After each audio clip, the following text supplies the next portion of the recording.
Olá,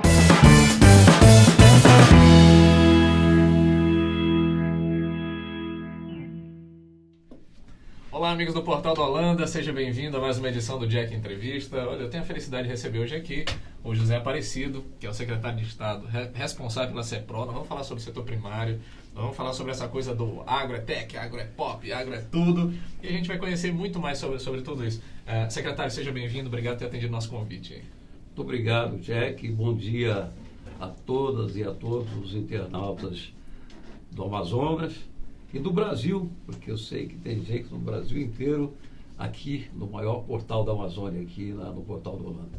Muito bem. Secretário, a gente sempre ouve que o setor primário ele é o futuro, ele é aquela coisa de que o Amazonas tem muito potencial, o Amazonas tem muito rio, o Amazonas tem muito terreno, aquela coisa toda, mas o Amazonas ainda assim, até hoje pelo menos, ele tem sido não tem sido essa referência, esse potencial a gente não tem visto sendo explorado.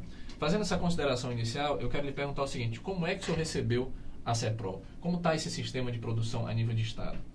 Olha, nós recebemos, como todos os outros secretários e o governador Amazônio Mendes, um Estado que teve, durante o ano, 3 governadores.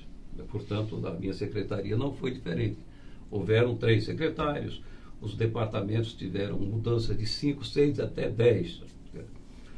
Quando nós assumimos o governo de um ano, o governador foi muito claro: olha, vocês vão ter que se virar e fazer desse um ano de governo 5, que é para a gente recuperar esses 4 que já estão aí praticamente perdidos, né? Não houveram avanços em quase nada do Estado nesse período. Tipo Juscelino Kubitschek, Exato. 5 e 50, 50 e 5. E a mim coube fazer uma radiografia do sistema produtivo do Estado. Uhum. Né? É uma secretaria que nós encontramos assim, uma secretaria com o pessoal envolvido, mas disperso, um desvio de funções as mais variadas. Né? Era uma secretaria tocada a toque de caixa, mas com viés mais político do que voltado para a produção. Gente, Isso nós percebemos de imediato. Né? Pessoas em lugares indevidos, sem nenhum conhecimento daquilo que é pertinente à secretaria, ou seja, a produção rural, a piscicultura, a agricultura, o plantio de grãos, enfim. Nós tínhamos pessoas em funções totalmente diversas daquelas que deveriam estar ali. A secretaria perdia muito com isso, porque havia também a desmotivação por conta de que pessoas que não conheciam o sistema ou não conheciam o agronegócio ou a produção rural estavam mandando naqueles que conheciam. Levamos isso ao governador e ele falou: olha, eu tenho um papel importante nesse ano de governo.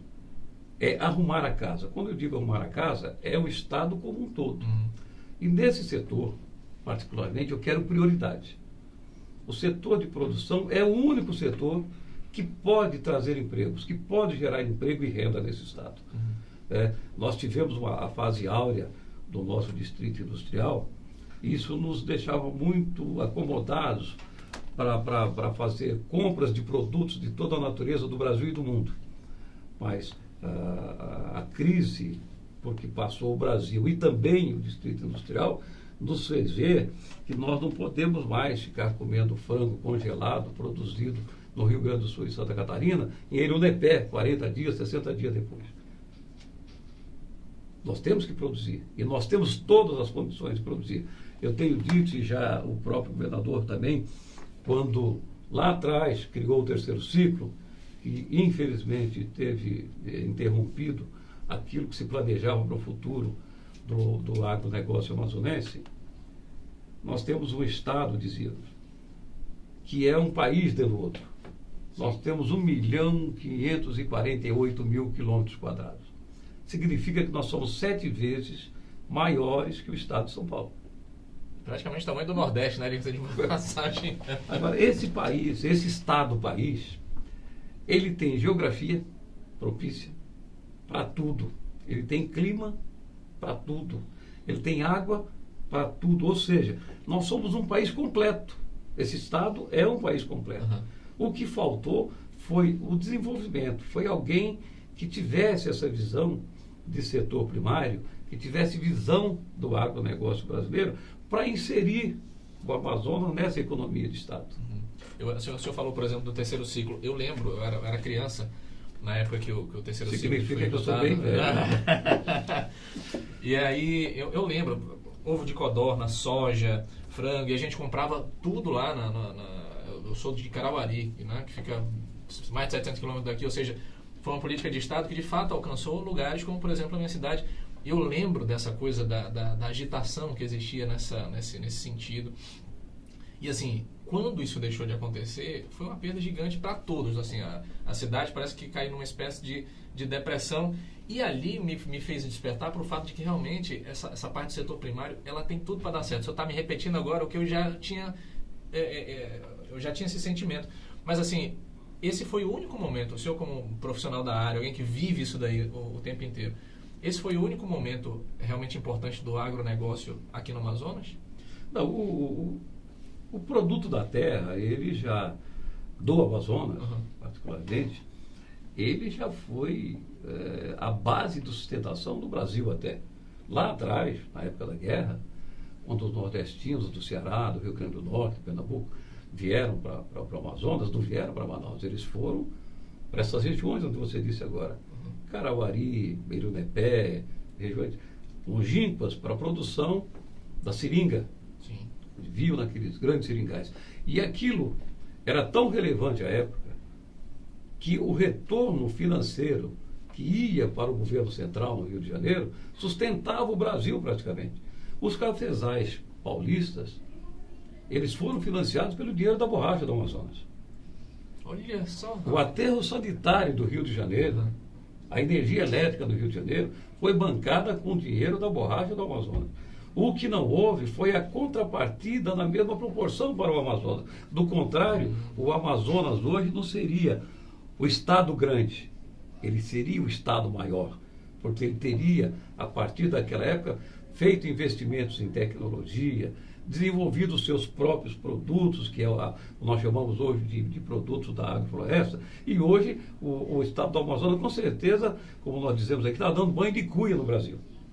Porque o Amazonas produz soja, nós temos a maior quantidade de água do planeta, Sim. Nós não temos os maiores estoques de peixe, mas nós temos a maior variedade. Agora, por que isso? Por que a gente, com tanto rio, com tanto igarapé, não é uma potência nessa questão da piscicultura, secretário?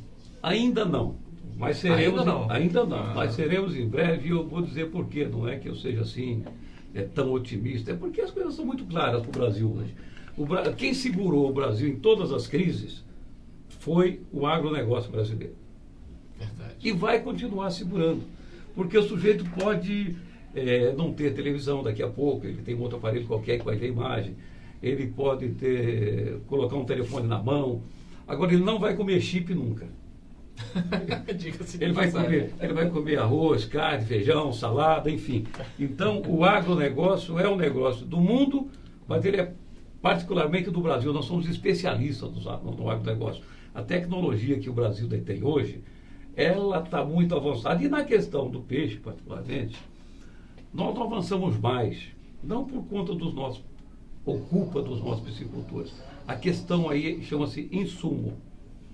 Naqueles idos de 90 que eu dizia do terceiro ciclo, nós tínhamos milho bastante, soja bastante, que se houvesse naquela mesma época consequência desse trabalho e piscicultores a dar continuidade a todo aquele trabalho do terceiro ciclo, o milho plantado, a soja plantada, iam garantir a produção do peixe, o insumo do peixe para a avicultura. Nós somos hoje superavitários em ovos. Nós, há quantos anos, você particularmente não come um frango resfriado? O Amazonas não come um frango resfriado. Há muito tempo. Agora, será que nós temos tanta terra, tanto espaço para criar, tecnologia para criar, e nós não conseguimos produzir um frango? Nós vamos comprar uma carreta de frango em Santa Catarina e gerar renda e emprego lá. Meu Deus do céu, em Beirunepé, planta-se milho. O prefeito Railan é um jovem dinâmico, tá, com maior interesse em trabalhar com o setor produtivo, porque já percebeu que quando você compra um frango produzido em Ilha-do-Nepé, aquele dinheiro fica em Ilha-do-Nepé. Por mais que ele não gere imposto, mas ele também não paga imposto. Uhum. Esse dinheiro circula no município. Aí sim você gera renda. E é uma economia real, né? Sim, a economia aí passa a ser uma economia real. Ela não é fantasiosa. E o Distrito Industrial, que muito contribuiu para que esse descaso do setor primário permanecesse, hoje ele já não responde tanto aos empregos como respondia. Sim. Eu me lembro que há 30 anos, quando cheguei no Amazonas, as empresas diziam, eu tenho 4.000 funcionários, a outra tinha 5.000 funcionários. Então o povo do interior corria para Manaus porque tinha garantia de emprego, tinha garantia de renda. Ora, eu vou produzir porque eu compro no supermercado. Então era comum vir cebolinha de Brasília, de Goiás, Cheiro Verde, até hoje se fala que vem do Ceará. É mentira, isso não acontece mais. Nós já temos uma produção de hortaliças aqui na região, no entorno do de Manaus, grande. Já tem aí pessoas produzindo alface para uma rede enorme de supermercado, sozinho. Né? Então existe um trabalho produtivo, existe a vontade do homem do interior de produzir, e o que lhe falta é só incentivo. Esse incentivo, o governador entendeu que ele precisa dar. Certo. Prioridade é o setor primário desse governo. Por quê? Porque ele mantém o homem lá no interior. Não é mais possível ter, no interior do Amazonas, o traficante como o maior patrão. Nós temos que ter produção, nós temos que agregar essas famílias, conduzir essas famílias através do trabalho forte da ATERMO, do IDAM, para que essas pessoas consigam produzir, ter renda, educar seus filhos e fazer com que seus filhos tenham condições de pensar num futuro melhor. Porque a ociosidade é a mãe de todos os vícios. Claro. Quando alguém não faz nada, faz besteira. Exatamente. Pensa besteira. Então, esse é o nosso objetivo, levar emprego, renda e felicidade ao povo do interior. Assim, e diga-se de passagem, o pessoal fala, não, mas manter o pessoal lá no município, né, e tal, vivendo como... Veja, o agronegócio hoje é muito rentável. Existem pessoas que estão deixando tudo, já teve pessoa que abandonou emprego para poder, emprego, estudo, tudo mais, para poder investir no agronegócio, e se deu muito bem. Mas assim, o senhor me falou e deu aqui um cenário para a gente de que o Amazonas é rico, ele está pronto para esse tipo de investimento. Mas e os recursos?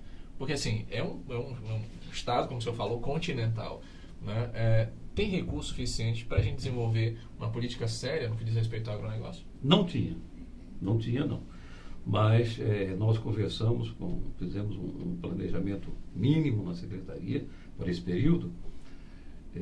Levamos, eu não digo que esse trabalho tenha sido do Aparecido, foi um trabalho de toda uma equipe do Sistema CEPRO, com alguns deputados que têm interesse também no desenvolvimento do setor nas suas agendas de trabalho, e levamos ao governador, primeiro, a necessidade de modernizar a secretaria. Então, no primeiro momento, nós procuramos quem sabe do assunto. Nós temos hoje tecnologias avançadíssimas no setor de agricultura, por exemplo, de São Paulo. São Paulo não tem lá muita água. A água de São Paulo quase toda é poluída. Mas o pouco de água que eles têm, eles conseguem ser os maiores produtores de peixe. Pois. Chega a ser engraçado o negócio. Mas isso chama-se tecnologia. E sempre houve muito investimento, porque em São Paulo a indústria e o campo trabalharam par e passo. Então é comum dizer-se em São Paulo que quando o campo vai bem, as lojas da cidade ficam com a prateleira vazia. É verdade, porque quando o sujeito vende a sua produção, ele compra carro, ele troca a geladeira, ele compra fogão, ele compra roupa nova para os filhos. Televisão nova. Compra televisão nova. Então, isso chama-se o quê? Produção aliada ao desenvolvimento com a indústria. Aqui nós levamos essa proposta e o governador, que é um apaixonado também pelo setor, imediatamente, o que nós vamos fazer? Vamos modernizar. Fizemos logo no início um convênio com a Secretaria de Agricultura de São Paulo, que detém muito conhecimento tecnológico através do Instituto Agronômico de Campinas, que foi criado ainda por Dom Pedro em 1870, e que de lá para cá vem desenvolvendo pesquisas e mais pesquisas. E estamos, então, fazendo esse intercâmbio de informações. E aqui nós tínhamos, há 20 anos, 85 engenheiros agrônomos da Secretaria de Produção. Hoje nós temos 24 e se aposentando. Gente, mas como é que tá? Então nós estávamos totalmente defasados. Nós Totalmente. tínhamos pessoas contratadas para dirigir o IDAM no interior que era cabeleireira. É mesmo? Ou então que era um mero amigo do primo, do deputado, do prefeito. Então o governador decidiu que para o setor produtivo nós temos que ter técnicos, o que é absolutamente correto. Ninguém pode pegar uma pessoa só porque ela é enfermeira e colocar ela para entrar numa sala de cirurgia e fazer uma cirurgia. Não, cada um no seu campo. E no campo não é diferente. Nós temos que ter pessoa certa no lugar certo. Então isso nos proporcionou levar um outro pedido para o governador. Governador, o nosso orçamento, o orçamento da produção do Estado, ele é o menor da região norte e um dos menores do país. Nós estamos falando aí da CEPRO, exclusivamente CEPRO, de 37 milhões de orçamento, com 10 de folha de pagamento. O sistema todo, a DAF, DAN, ADS, um orçamento de 80 milhões. Só se Então, mantendo, né? você não consegue fazer planejamento para isso. Você tem um plano safra para desenvolver, mas como é que eu vou desenvolver isso? Nós temos aí a questão da semente, nós temos a questão da mecanização, da correção de solo, da mecanização daquele solo. Nós precisamos pensar na semente, nós precisamos pensar na renovação de pastos, enfim, não havia possibilidade. Houve uma proposta de uma PEC e o governador, quando viu aquilo, poderia ter brecado se quisesse. Ele imediatamente concordou, tanto que nós aprovamos essa PEC de 0,69% do orçamento do Estado para 3%, um salto gigantesco. Gigantesco. Nós saímos aí de 80, 90 milhões para aproximadamente 400 milhões já no primeiro ano. Então o que nós estamos fazendo agora? Chamando todos os interessados, todos aqueles envolvidos com o setor primário. Isso eu quero louvar aqui o trabalho da Embrapa, o trabalho do INPA, que hoje pela manhã eu vi, está sofrendo um desmonte. Nós precisamos do INPA trabalhando com pesquisas com a gente. A CEPLAC tem aí um plano para cacau de várzea excelente, né? O governador atendendo também um clamor dos pesquisadores do Estado, nomeou um técnico pesquisador apaixonado pela agricultura, o doutor Edson Barcelos, que está incumbido agora não de fazer pesquisas para cientistas, mas fazer pesquisas para desenvolvimento do setor agropecuário. Olha só isso. Então você veja que nós não temos aqui, nós além de todos os produtos que todo mundo produz, nós temos algumas especiarias que são próprias nossas. Por exemplo? Castanha do Brasil, né? A nossa castanha, ela muitas vezes sai, na maioria das vezes sai pelo Pará, mas a grande produção dela está aqui, dentro do nosso estado. Poxa, Pará, devolve a nossa castanha aí, cara. Tanto que ela leva em alguns lugares até hoje o nome de castanha do Pará. Mas a castanha, eu tive há poucos dias em São Paulo, ela custa, eu vi num shopping, R$300 o quilo. Gente do céu! Aí o nosso produtor extrativista recebe R$40, R$50 o quilo aqui. Então isso nós temos agora uma agência de desenvolvimento sustentável, a ADS, que ela vai começar a intermediar esses negócios. A ADS não pode ficar tão somente aqui comprando merenda escolar, não dos produtores. É claro que isso é um grande trabalho, é um trabalho louvável, mas ela tem que ir mais longe. Sim. Ela tem que levar. Outro dia uma grande rede de supermercado me procurou, porque ele só conseguia comprar produtos hortifruti granjeiros de atravessador. Ele não conseguia chegar no produtor. O atravessador trazia e ele tinha que aceitar do jeito que vinha. E com isso ganha só o atravessador. Hoje não. A nossa Agência de Desenvolvimento Sustentável, o governador determinou que ela lançasse funcionários nas grandes cozinhas, nas grandes redes de supermercados, em Manaus e fora de Manaus, para levar aquilo que é próprio nosso. O melhor açaí do mundo é o do Amazonas, mas você só vê falar. Então hoje nós temos aí tecnologias novas de plantio de açaí, onde ele produz mais tempo e 30% a 50% mais, entre 30% e 50% mais, só pelo fato de ser irrigado. Porque há uma época nossa, durante o ano nosso, que a seca ela fica bem ascendente aqui no estado. Nessa época tem que irrigar. E uma pequena adubação, pronto, ele vai embora. Mas a gente está acostumado a tirar o cacho lá na mata. Não, vamos plantar o açaí, vamos saber quanto é que nós podemos produzir de açaí. O cacau da várzea, outro dia recebi um comunicado da CEPLAC, a França, ela compra, e ela hoje é a maior exportadora de chocolate do mundo, e ela quer comprar o cacau produzido nas várzeas da Amazônia, Moorbank do Amazonas. Por quê? É a melhor qualidade de cacau do mundo. Agora, nós estamos aqui ainda no tempo só da juta. Sim, a nossa cultura não nos permitiu avançar. Daí a necessidade de nós, tecnologicamente, buscar essas informações, buscar essas parcerias, porque soja nós já vimos que dá. Uhum. Nós colhemos agora há muito pouco tempo, onde já se plantou 43 mil hectares há 15 anos atrás, no terceiro ciclo, nós colhemos agora 500 hectares com uma produção maravilhosa. O produtor ficou tão encantado que já está partindo para 5 mil hectares. Eita, Lelê. Então, esse pessoal que tem a visão da agricultura, do agronegócio, quando ele se sente bem, os outros percebem e vêm. Hoje, por conta e risco deles, eles já fizeram o Porto de Humaitá. O governo do estado está entrando agora com a infraestrutura para dar condições de que eles possam produzir mais e nós tenhamos mais negócios dentro do agronegócio brasileiro, onde nós somos ainda muito incipientes.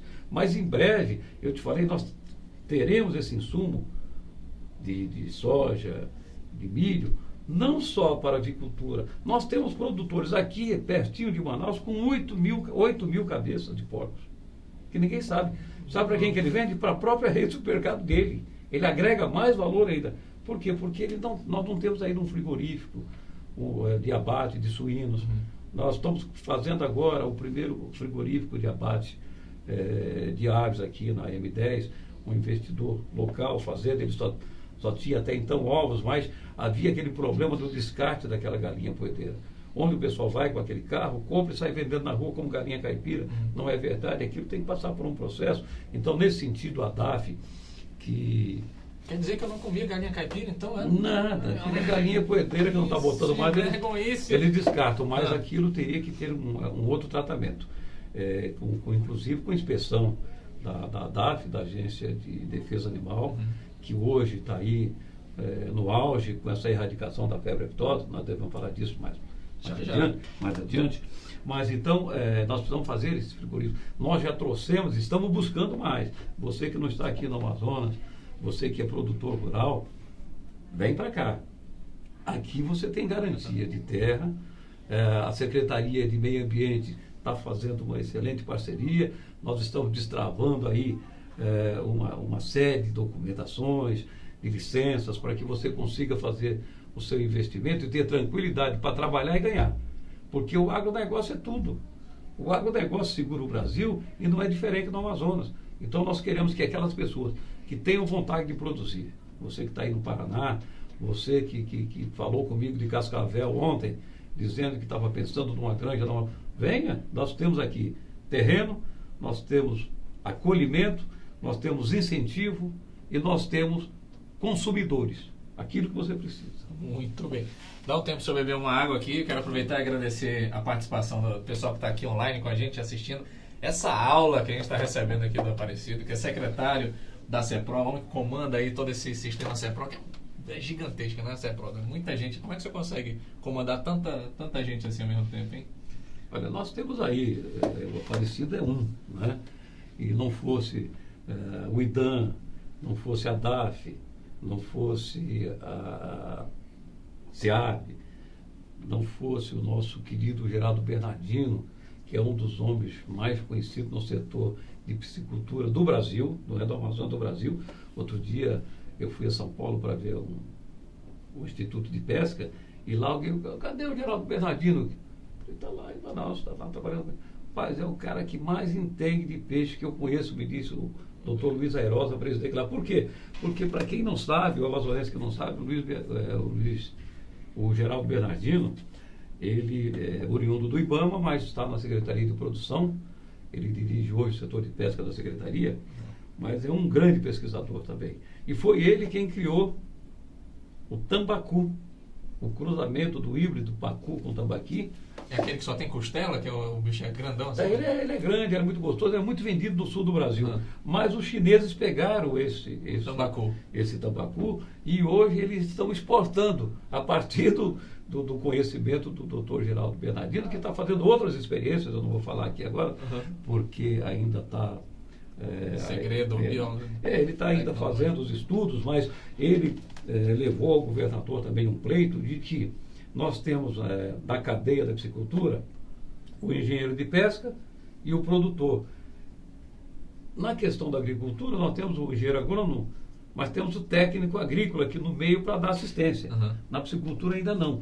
Então ele pediu e o governador concordou, e estamos fazendo uma escola em nível de 2º grau lá na nossa usina de Balbina, onde nós temos os nossos equipamentos, os nossos laboratórios, as nossas salas de aula, que onde muitos fazem doutorado, mestrado, é lá.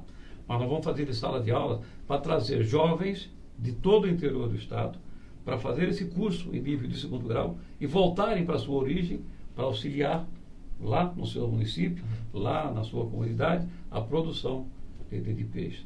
Isso também é um avanço nesses 6 meses. Então, eu acho que em 6 meses desse governo, nós temos, o plano de cargos e salários, que há 20 anos estava aí parado, concursos autorizados, nós vamos ter concursos para todo o setor primário. Então, quando você fala, como é que faz? Não, isso não faz, isso faz todo esse grupo.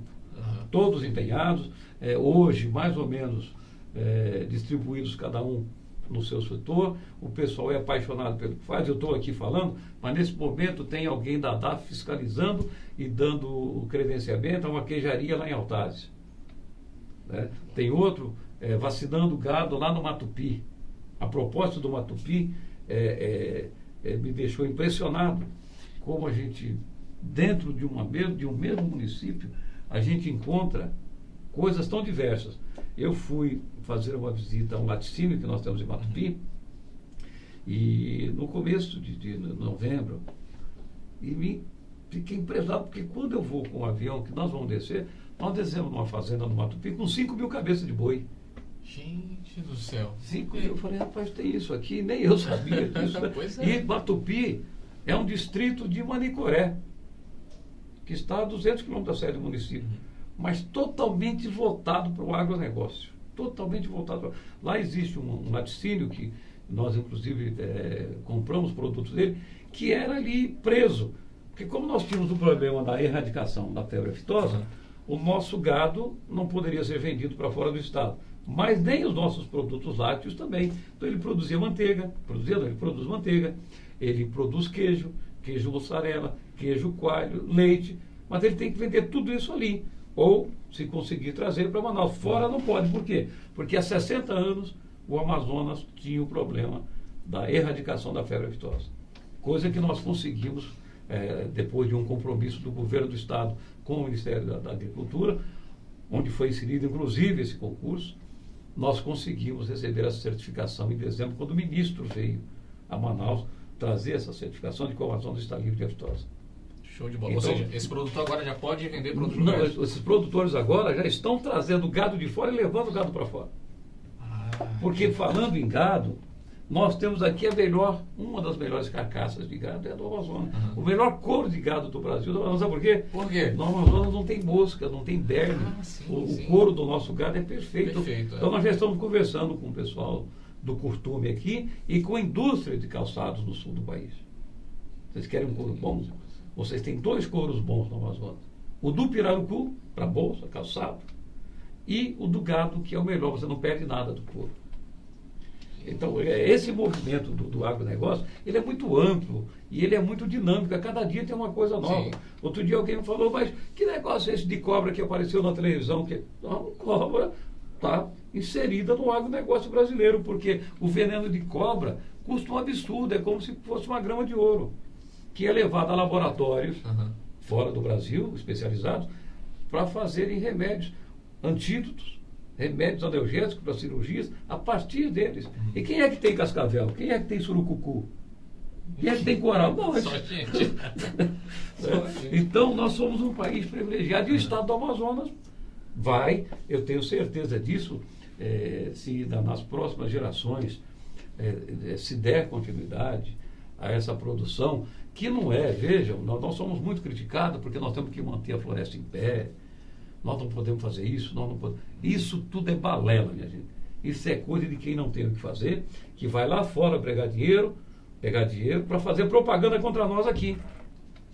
Eu outro dia conversava com um produtor paulista e ele não sabia que no Amazonas, se você tiver 1.000 hectares de terra, você só pode usar 20%. 80%, a lei não permite, já de cara você já não pode mexer. E para licenciar esses 20%, você tem que ver se na sua área já não tem alguma coisa degradada para você recuperar. Então, o Amazonas, apesar de ter os 20%, e nos deixem, por favor, pelo menos trabalhar aquilo que é nosso, que é de direito, 20%. Nós temos 3%. 3% somente. E nós não precisamos fazer mais muita coisa, porque onde nós criávamos um boi por hectare algum tempo atrás, as novas tecnologias, e está provado aqui no Novo Remanso, aqui perto da Guadiara, já se cria até 6 bois no mesmo espaço. Olha só. Então nós precisamos derrubar uma árvore para aumentar o nosso plantel de gado. São Paulo lidera nesse negócio de grão, o senhor estava falando, sem água, né? Sem água, quer dizer, com pouco que se tem, tecnologia. Sim, você tem tecnologia para renovar essa água. Hoje eles pegam água de chuva e fazem reservatório. Nós aqui nem ligamos para isso porque nós temos fartura. Como eu dizia, nós temos fartura de peixes, mas nós temos também um desperdício muito grande em tudo que nós produzimos. É comum você ir na feira da Panaí e ver, num dia que chega muito barco com jaraqui, o pessoal virando o jaraqui fora.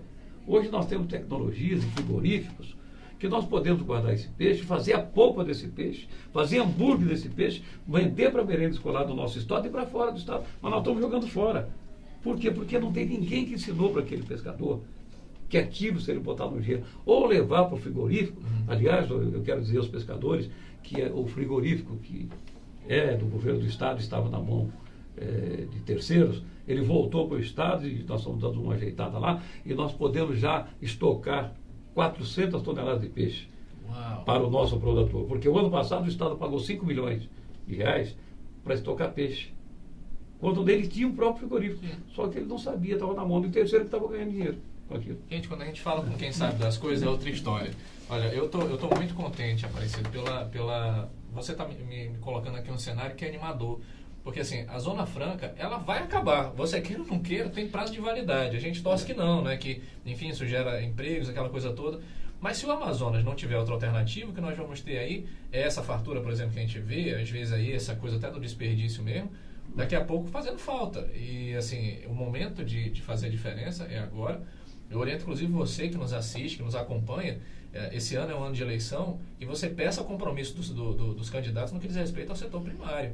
Porque, veja, durante muitos anos, eu participei desse debate, Aparecido, dessa questão do valor investido no setor primário, que sempre girou aí em torno de 60% e tal, o que não é nada. Pra você ter ideia, no esporte, o orçamento do esporte é algo na ordem de 25%, ou seja, o que pode nos gerar muitos empregos, gerar muitas oportunidades, é próximo da atividade esportiva. Então não faz sentido o Amazonas investir só isso.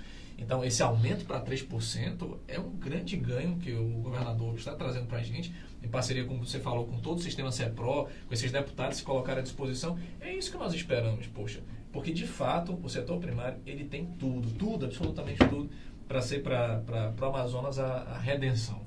Né? E a gente pode esperar em um terceiro ciclo, quarto ciclo, um quinto ciclo, o que a gente pode esperar? Como ele sofreu solução de continuidade no terceiro ciclo, nós denominamos chamá-lo de terceiro ciclo, só continuidade dele.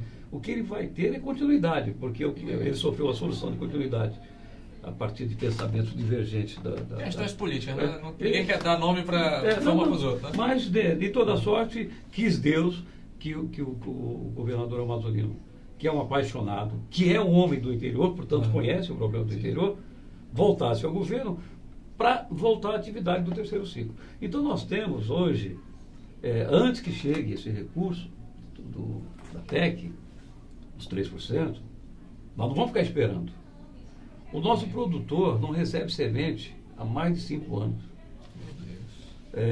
Nós lançamos essa semana, anteontem, foi assinado o decreto ontem o decreto, nós lançamos o Procalcário e o Promecanização. O que quer dizer isso? Que você que tem terra, que você que quer produzir mais, com certeza de lucro real, você tem que corrigir sua terra. Você tem que mecanizar. Você não pode querer plantar mandioca no meio de toco. Depois você se complica para colher aquilo, né? Se você quiser produzir 2 vezes mais do que você produz, eu vou dar uma ideia para você que está aí, que planta mandioca. Nós produzimos aqui, em média, 10, 12 toneladas por hectare de mandioca, do jeito que você está acostumado a fazer. Se você corrigir isso, eu lhe garanto, nós podemos fazer até por escrito. Fazer uma aposta aqui. Fazer uma aposta. Se você corrigir essa terra no pró-calcário, mecanizar essa terra, plantar, fazer a cobertura corretamente, você colhe 30 toneladas no mesmo pedaço de chão. Rapaz, olha aí que Quer salto. dizer, então nós precisamos modernizar, e o nosso agricultor quer, mas ele não sabe. Uhum. Agora também não adianta eu ficar aqui falando para ele, olha, plante, plante, plante, e para escoar. Pois é, boa pergunta. Tem vicinais aí que o sujeito não consegue passar nem de burro, nem de cavalo. Nem de bicicleta, né? O governador mandou que a CEINFRA investisse, eu acho que vai para mais, chamou os prefeitos também para que fizesse investimento, deu dinheiro para os prefeitos, Sim. está dando dinheiro para os prefeitos, para que eles também sejam responsáveis pelo escoamento da produção. Porque nós temos o PAA, o Programa de Aquisição de Alimentos, do governo federal, que atendia 5 municípios, 6 municípios do Amazonas, hoje ele está atendendo 61 municípios do Amazonas. Então, aquilo que você planta, por mais que você não consiga trazer a Manaus, você pode entregar no cais da sua cidade. E o seu dinheiro chega na conta do Banco do Brasil sem nenhum intermediário. Basta que você se inscreva lá. Aí você tem o PREME, que é um programa do governo do Estado, para atender a merenda escolar, que é um dinheiro que vem da fonte 100 do Estado, que era, no ano passado, produtor, para mais ou menos 300 produtores, 30 milhões de reais. Sabe para quanto foi esse ano? Quanto? 68 milhões de reais. Dobramos. Mais do que dobrou. Mais do que dobrou. E já dobrou também o número de produtores, que era de 300, já passou para 600. Com o ano que vem, com certeza, a merenda muito melhor, fresca, da produção diária, com um preço que atende à necessidade e ganho e renda do produtor e atende à alimentação saudável, nutritiva dos nossos alunos. Então, investimentos nessa área, o governador, não, vamos fazer mais. Nós precisamos dar um motorzinho elétrico para o nosso caboclo. Precisamos dar uma rabeta para ele poder andar, para ele poder navegar, trazer o seu produto até a cidade.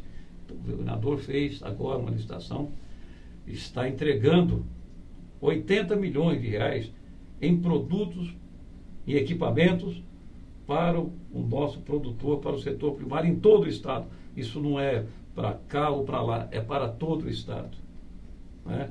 Então, eu tenho a impressão de que com esses investimentos, com essa decisão política de fazer, porque se não tiver uma decisão política, não acontece.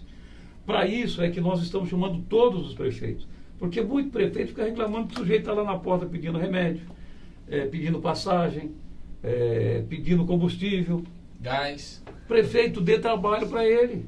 Pois é, né? Vamos dar trabalho para ele. Ele trabalha e ganha, o senhor garante a compra do produto, ou manda para nós aqui que nós garantimos a venda do produto, e o senhor vai falar, não, eu vou dar para você daquilo que você suar para trabalhar. Eu não fui eleito para dar, eu fui eleito para governar. Eu fui eleito para fazer produzir, para fazer o nosso município crescer. E nós temos tudo para crescer. A prefeito, você precisa fazer também. Não adianta ficar só chorando aqui que o governador, porque a rua está esburacada. Não, vamos esquecer a rua esburacada e vamos produzir. Nós estamos comprando banana de Roraima. Isso é brincadeira, né? É mesmo. Nós estamos comprando banana de Roraima. Eu já falei do peixe de Rondônia e de Roraima. Mas da farinha que está vindo do Paraná, da goma que está vindo do Paraná. Por isso que a banana não tá boa. Antigamente a banana era gostada, hoje eu como banana, eu chego, não dá vontade de comer mais banana, né? Digo Porque mais, é está vindo banana nanica em câmara fria de São Paulo para vender no supermercado de Manaus. Olha aí, Sabe? por isso, Nós, perde sabor. nós devíamos estar hoje exportando doce de banana, de cupuaçu.